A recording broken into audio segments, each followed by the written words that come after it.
Hola a todos y bienvenidos una vez más a Strategic Labs, el canal donde analizamos a fondo las ideas, las narrativas y las estrategias detrás de los documentos. Hoy vamos a sumergirnos en el material que tenemos sobre la mesa. Antes de arrancar, les pedimos que dejen su me gusta, compartan el episodio, se suscriban al canal y les recordamos que en la descripción tienen los links para acceder al material original. Y bueno, la verdad es que este material de hoy, francamente, nos obliga a recalibrar por completo cómo entendemos la historia de los últimos 2 siglos. Totalmente, es un cambio de paradigma brutal. Hablamos del libro de investigación Covert Operations Series Argentina de Edward Howe Whitmore, publicado recientemente en este 2026. Y es una obra que, destapa mucho. Me parece fascinante porque, tradicionalmente la historia en esta región se cuenta desde una superficie como muy reactiva, ¿verdad? Sí, siempre lo mismo. Siempre leemos sobre crisis económicas cíclicas o sobre gobiernos derrocados o la influencia asfixiante de potencias extranjeras. Exacto. Se suele pintar la imagen de un peón en un tablero internacional. La narrativa global, y a veces incluso la interna, proyecta una especie de víctima pasiva. Claro, el actor secundario arrastrado por los huracanes de la Guerra Fría. Eso es, o por los intereses económicos externos. Pero, fíjate, Whitmore destroza esa idea de raíz. Argumenta, y lo hace con un nivel de detalle operativo apabullante en sus fuentes, que el Estado Dallas ha sido desde el minuto cero un operador de inteligencia sumamente activo y calculador. Vale, pero aquí tengo que detenerte y hacer un poco de abogada del diablo. Adelante, a ver. Si realmente fueron operadores tan proactivos y astutos, ¿cómo es posible que esta narrativa de víctima pasiva haya sobrevivido tanto tiempo intacta? Esa es la gran pregunta, claro. O sea, parece una contradicción enorme. Ser un maestro operando en la sombra y que todo el mundo piense que eres, pues, un barco a la deriva. ¿Fue esto una estrategia en sí misma? Esa es precisamente la brillante del sistema que describe el autor. A ver, el secretismo es vital para la supervivencia de cualquier aparato de inteligencia. Claro, la discreción es clave. Si te presentas ante la comunidad internacional y ante tu propia población como una víctima indefensa, consigues evadir una inmensa responsabilidad política. ¡Ostras, claro! Te quitas de en medio. Ese relato de vulnerabilidad funcionó como un escudo perfecto. Ocultaba el hecho de que el aparato estatal no estaba a merced de la tormenta, sino que estaba, digamos, en el cuarto de máquinas, manipulando los radares a su favor. Entiendo la teoría del escudo narrativo. Tiene sentido. Pero leyendo el texto, la imagen que da Whitmore de ese cuarto de máquinas no es la de un reloj suizo impecable, precisamente. No, ni mucho menos. Más bien parece un caos organizativo absoluto. Sobre todo si nos fijamos en la época moderna a partir de 1946. ¿Te refieres a la creación de la Secretaría de Inteligencia del Estado, la SIDE? Exactamente. La intención inicial, tras la Segunda Guerra Mundial, era centralizar la inteligencia civil. Lógico, ¿no? Sí, sobre el papel suena bien. Sin embargo, lo que se generó en la práctica fue un escenario de fricción institucional tremendo. Una guerra constante con las ramas de inteligencia militar, el ejército, la armada, la fuerza aérea y también con las policías. Sí, el texto describe una estructura profundamente dominada por el stovepiping. Eso es, en la transmisión por tubos. Ese término técnico me llamó la atención. Para visualizarlo, es como si tuviéramos un hospital donde el cirujano principal, el anestesista y el jefe de enfermería están operando al mismo paciente en el mismo quirófano. Pero no se hablan. Exacto. Se niegan en rotundo a mirar los historiales médicos de los demás, cada uno va por su lado y no comunican qué medicación están inyectando. Es una analogía perfecta. Cada agencia cuidaba celosamente su parcela de poder, su chiringuito presupuestario. Y bueno, las consecuencias de esa falta de comunicación fueron desastrosas. Me imagino, vamos. El libro detalla fallos masivos. Hablamos de informes completamente contradictorios que llegaban a la vez al escritorio del político de turno. Creando la parálisis total en la toma de decisiones. Exactamente. O peor aún, situaciones de fuego amigo. Dos agencias diferentes lograban infiltrar a la misma organización clandestina rival, pero como no compartían datos... Terminaban emboscándose y disparándose entre agentes del mismo estado. Es de locos. Literalmente. Pero espera, a mí me cuesta asimilar que el sistema funcionara así de mal. Si las agencias estaban peleadas a muerte y no compartían información crítica, ¿cómo es que no saboteaban sus propias operaciones internacionales todo el tiempo? Bueno, aquí entra un concepto fascinante. O sea, tenían a la defensa y a los delanteros jugando con balones distintos. ¿El éxito de ciertas operaciones fue pura suerte o qué? No fue suerte. Whitmore lo define como la paradoja de la competencia. Ah, vale. Aunque se saboteaban, esa misma rivalidad institucional actuó paradójicamente como un sistema informal de frenos y contrapesos. Ya. Como nadie se fiaba de nadie, Exacto. Ninguna agencia confiaba en la otra, así que todas se veían obligadas a desarrollar y verificar sus propias fuentes desde cero. claro, para demostrar quién la tenía más larga, digamos, quién era más eficaz. Tal cual. Para ganar presupuesto y el favor del gobierno tenían que innovar constantemente. Tuvieron que empujar los límites y profundizar muchísimo sus redes de inteligencia humana. Lo que en la jerga se conoce como HUMINT, ¿no? Efectivamente, el HUMINT. Que para quien no esté familiarizado con el término, significa Human Intelligence. Básicamente es conseguir información a la antigua, Sí, pisando la calle. insertando a personas reales en el terreno en lugar de, pues, interceptar satélites o pinchar cables. Es el factor humano puro y duro. El trabajo de campo más arriesgado y, bueno, psicológicamente agotador. Y Whitmore argumenta que esta dependencia del factor humano no es solo por limitaciones tecnológicas del siglo XX. No, viene de mucho más atrás. Está incrustado en el ADN del país. De hecho, para rastrear este pecado original, el autor retrocede hasta el siglo XIX, analizando a la figura del general San Martín.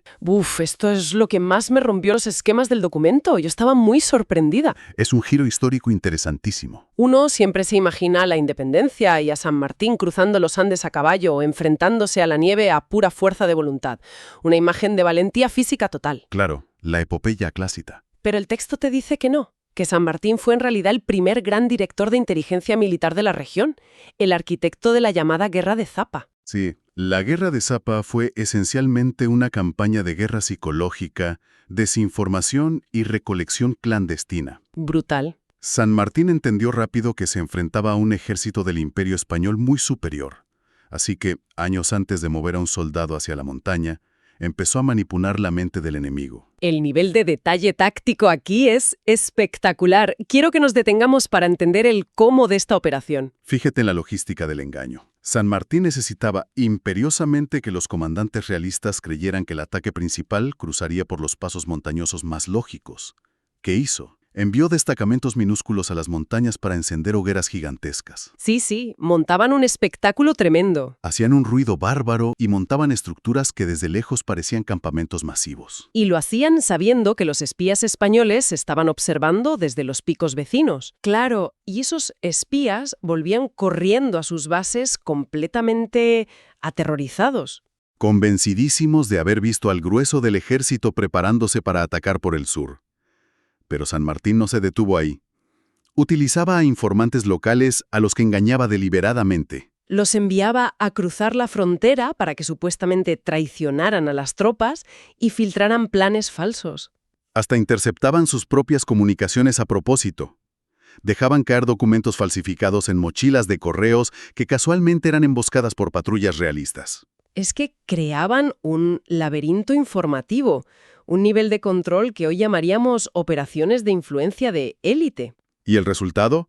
El mando español entró en pánico, dividió sus fuerzas y desperdició tropas vitales cubriendo amenazas fantasma. Mientras el verdadero ejército cruzaba en secreto por otro lado. Vamos que destrozan el mito de que en el siglo XIX todo se resolvía a tiros en campo abierto. La guerra de sombras ya era el pilar estratégico. Totalmente. Ahora bien, el libro da un salto histórico gigantesco cuando analiza cómo esa semilla fundacional evolucionó y se oscureció al llegar a los años 70. Y aquí quiero hacer una pausa importante. Me parece prudente. Sí, antes de entrar en esta época hay que recordar a nuestra audiencia que estamos analizando un texto de investigación. Nuestro objetivo aquí no es tomar partido político ni validar posturas morales sobre eventos dolorosos. Es una aclaración fundamental para mantener el rigor del análisis. Estoy de acuerdo. Queremos desglosar estrictamente lo que expone la investigación sobre los métodos de las agencias, sin posicionarnos. Exactamente. Porque la década de los 70 representa el punto de ebullición absoluto en el frente interno. Una época muy oscura. El Estado enfrentaba a organizaciones armadas clandestinas muy preparadas, como Montoneros o el RP, el Ejército Revolucionario del Pueblo. Y como en esa época la vigilancia tecnológica masiva y el rastreo digital apenas existían, pues la dependencia de ese HUMINT del que hablábamos se volvió extrema. Ya no eran hogueras en la montaña, eran operaciones en calles urbanas. Eso es. Y el texto se detiene en un caso que me pareció asfixiante por la tensión: la infiltración profunda de un agente conocido como Jesús Oso Ranier. El caso de Ranier ilustra la perfección táctica y a la vez la profunda tragedia humana de este tipo de operaciones. Whitmore desglosa la mecánica diaria. Es agobiante. Fue un trabajo milimétrico. Ranier tuvo que insertarse desde las bases logísticas del RP, ganándose la confianza de los líderes guerrilleros durante meses. El peaje psicológico de vivir en esas sombras debió ser tremendo.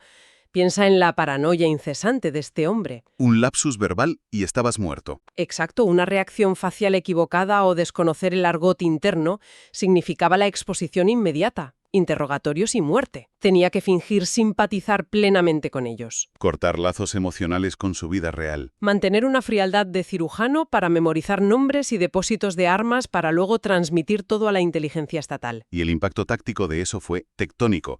Gracias a los datos de Ranier, el Estado anticipó con exactitud el asalto al batallón de Monte Chingolo a finales del 75. O sea que los militares no reaccionaron a un ataque sorpresa. Ya sabían por qué puerta iban a entrar y a qué hora. Absolutamente. Evacuaron zonas vulnerables, establecieron perímetros ocultos y se sentaron a esperar. Fue una emboscada dentro de otra emboscada. Militarmente, un desastre para el ERP, claro. Habían perdido la guerra de inteligencia semanas antes. Sin embargo, el trágico destino de Ranier demuestra el filo de la navaja sobre el que opera el HUMINT. Sí, porque su tapadera finalmente cayó, ¿no? Descuidos burocráticos y mensajes interceptados levantaron sospechas en la guerrilla y lo pagó con su vida. Es un recordatorio brutal de que las piezas de este supuesto tablero de ajedrez respiran y sienten terror. Así es. Y hablando de tableros, el análisis se expande drásticamente en los 80. La maquinaria cruzó fronteras con la Guerra de las Malvinas, o Falklands en 1982. Uno tiende a pensar en ese conflicto solo en términos de buques hundidos y soldados en el frío glacial. Sí, guerra convencional pura. Pero las operaciones encubiertas que relata el libro son de película de espionaje. La operación Algeciras, madre mía. Es el ejemplo paradigmático de proyección de poder asimétrico. La inteligencia naval planeó sabotear la logística vital de la flota británica nada menos que en territorio europeo. En la base naval de Gibraltar. Yo quiero entender la logística real de esto, porque planear volar infraestructuras militares británicas en el sur de España suena a locura. Whitmore lo detalla meticulosamente. Un grupo de comandos viajó a España utilizando pasaportes falsificados de altísima calidad. Para evadir las alertas europeas, claro. Una vez allí, utilizaron los privilegios de las valijas diplomáticas para mover explosivos submarinos. ¡Ostras! Eludiendo por completo las aduanas españolas. Totalmente. El plan era adquirir lanchas neumáticas, acercarse a los buques británicos en la oscuridad, adosar minas magnéticas a los cascos y paralizar el suministro de la Royal Navy. La audacia logística es increíble. Pero, según entiendo, la policía española los terminó interceptando antes de poner los explosivos. Sí, la policía española, alertada por ciertas anomalías, desbarató la célula en el último momento. Menos mal. Y el gobierno español manejó la situación con una discreción absoluta, deportándolos en secreto para evitar verse arrastrados al conflicto. Lógico, no querían meterse en ese jardín. Pero para Whitmore esto demuestra una voluntad férrea de trasladar la guerra mucho más allá de las zonas de combate. Y esto me lleva de vuelta a las islas, porque el nivel de engaño táctico sobre el terreno no se quedó atrás. Sabían que los británicos poseían una superioridad abrumadora en tecnología, satélites. Y en lugar de esconderse buscaron usar esa tecnología en su contra. Es el principio de San Martín con las hogueras, pero en la era electrónica. Fabricaron señuelos físicos, baterías de artillería falsas con madera y tubos de metal. Y esto es clave. Les incorporaron generadores térmicos y mantas eléctricas. Para engañar a los sensores de calor, ¡qué pasada! Exactamente. El objetivo era engañar a las cámaras infrarrojas británicas. Lograron que desperdiciaran munición inteligente costosísima, bombardeando chatarra caliente. Tela, la guerra de Zappa llevada a la electrónica. Y de allí, bueno, el texto avanza a los años 90. El paradigma de seguridad global cambia tras la Guerra Fría. Entra en escena el terrorismo transnacional. Y aquí, de nuevo, nos ceñimos al reporte objetivo de Whitmore. Hablamos de los brutales atentados a la Embajada de Israel en el 92 y a la Mutua AMIA en el 94. Los años 90 transforman a Buenos Aires en un epicentro de la inteligencia mundial. El país pasa de ser operador en las sombras a blanco vulnerable. La investigación mutó rápidamente en un laberinto insondable. Tenías operando a la vez a agentes de la CIA, del Mossad y de los servicios de inteligencia iraníes. Todos compitiendo y chocando de frente con las agencias locales fracturadas. Y aquí es donde el texto pone el foco en la figura del fiscal Alberto Nisman y el llamado Mega Case. El libro describe una colisión institucional tremenda entre la búsqueda estricta de la verdad y la preservación de los oscuros secretos de Estado. ¿Cómo funcionaba esta manipulación de evidencia que menciona? El autor es muy incisivo. Describe cómo diversas facciones, bajo inmensa presión diplomática, filtraban información muy selectiva y manipulada a los jueces. Básicamente para administrar políticamente la onda expansiva del atentado. Se documenta la creación de pistas falsas, la protección encubierta de informantes y el uso sistemático de los llamados carpetazos. Los expedientes secretos para chantajear. Exacto. Espiaban internamente para chantajear a políticos y asegurar que la investigación avanzara solo hasta donde era tolerable. O sea, la investigación judicial destinada a encontrar justicia fue devorada por las propias agencias. Se convirtió en una operación encubierta para gestionar el poder. Demuestra cómo una burocracia del secreto prioriza su propia supervivencia por encima de la verdad. Pero lo que resulta paradójico es que, en medio de todo ese caos, la maquinaria aún conservaba una capacidad táctica formidable. El caso final de Gorriarán Merlo es un ejemplo claro. Sí, ilustra la madurez operativa en la proyección exterior. Gorriarán Merlo, líder guerrillero, fue rastreado hasta México. ¿Pero no utilizaron canales de extradición judicial internacional? No, eso habría tomado años. Operaron en suelo extranjero, rastreando sus movimientos y tejieron una red de diplomacia subterránea con autoridades policiales mexicanas.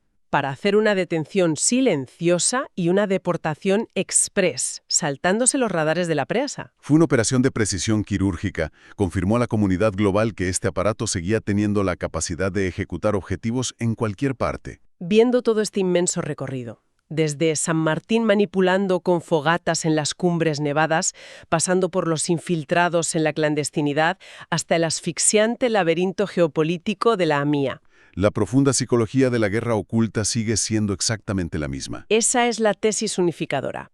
La inteligencia no es una nota al pie en la historia, es el eje vertebrador del equilibrio de poder real. Aunque claro, el diagnóstico final advierte sobre el costo insoportable de vivir en las sombras. Un arma tremendamente corrosiva, ¿no? Dejó cicatrices inmensas en el tejido social durante las épocas del terrorismo de Estado y fomentó un ecosistema de impunidad que perdura hoy. Un costo humano incalculable. Toda esta inmersión me deja pensando en una idea final muy perturbadora. A ver, dime. Si asumimos que la verdadera dirección política y el poder se construyen en la penumbra de estas agencias, ¿cuántos de los grandes eventos históricos que hoy estudiamos en los libros no son más que la fachada pública de una operación de inteligencia que jamás conoceremos? Esa es la gran pregunta.